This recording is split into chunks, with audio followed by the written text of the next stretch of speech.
A very good morning to you, ladies and gentlemen.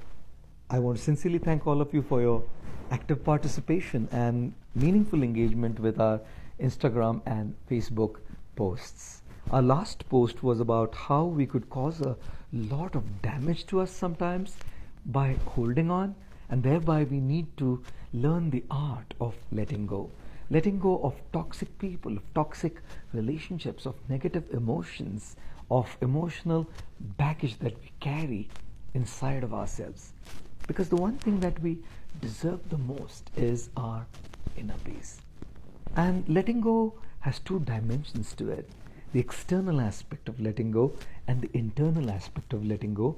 And we need to understand both carefully in a way that we can apply the right principles in our life for a transformative experience in our life. When we talk about the external aspect of letting go, we talk about cutting ourselves off from those people or those relationships or those situations that cause a lot of mental pain and agony to us. Let's take the example of relationships.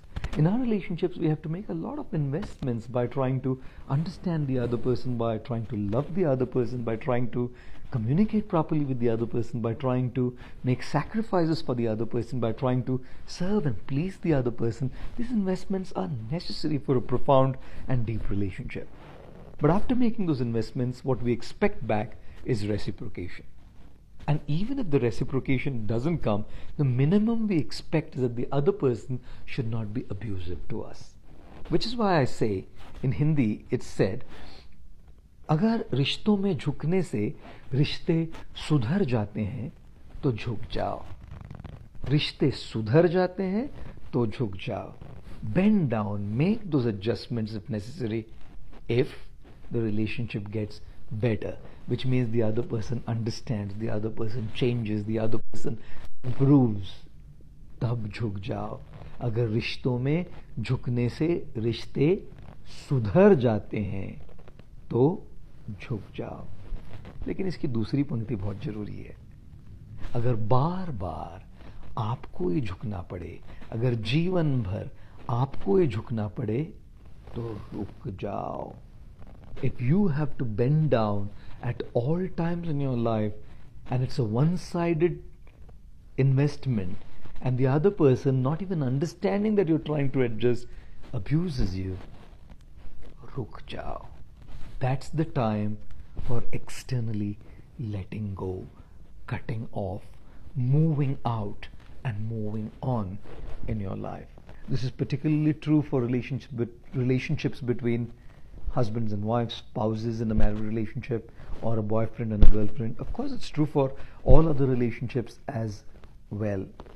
But when a relationship comes to the extent of ruining the experience of our joy, our happiness, our mental peace, and it gets so difficult for us that it comes to the extent of a breakdown, I think it's time to externally cut off, let go, move out, and move on.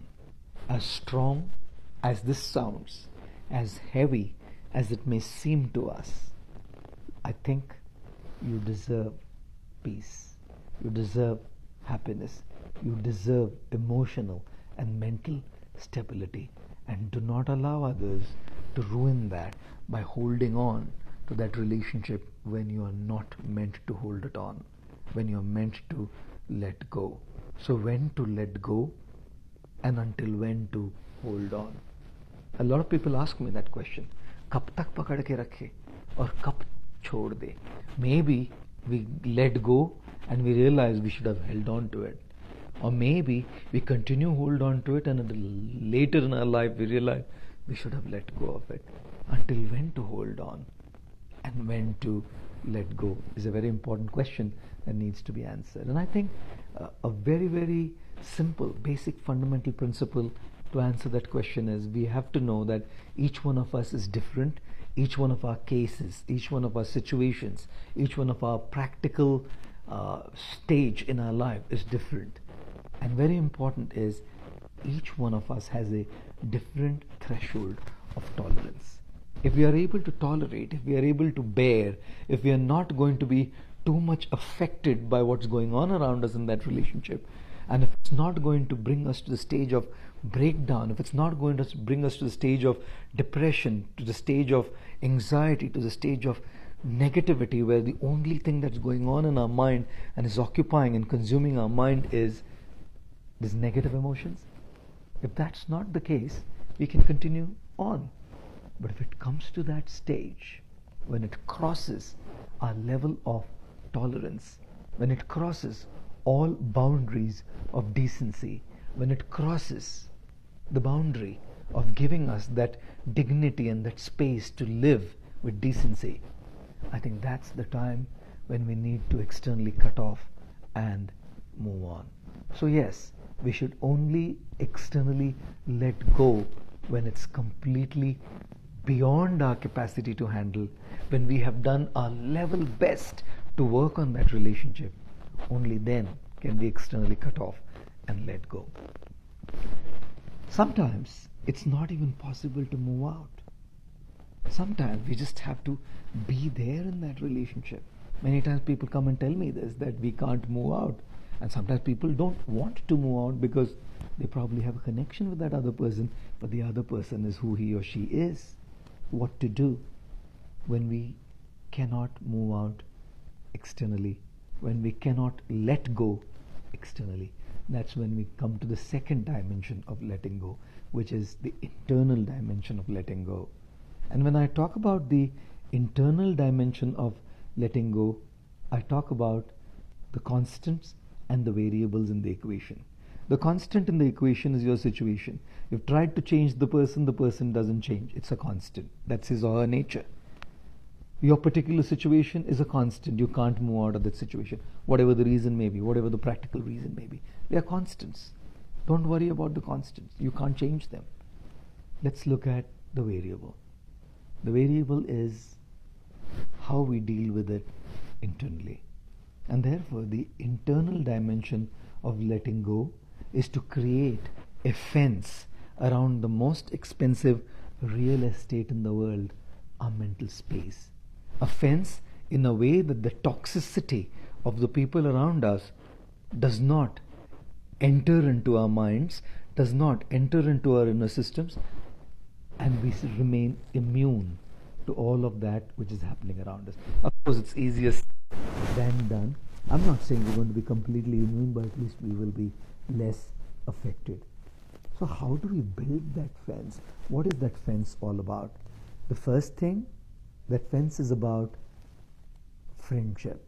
When we have meaningful, genuine, deep friendships, we are looking for our fulfillment in a relationship from that friendship. That fulfillment is not coming from this side. Only toxicity is coming from this side. So look for an alternative. You can't move out, so look for an alternative for that emotional fulfillment, because when you are emotionally fulfilled is when you are less affected by the toxicity that comes from a relationship that you just can't move out of. The second aspect of that fence, I feel, is start identifying your passion and turn that passion into a purpose. Do something about your life. There's a deep sense of satisfaction we derive when we make a difference out of what we have been gifted with. When we try and make the difference to someone or to the world around us in our own way, even in a small way, there's a sense of satisfaction.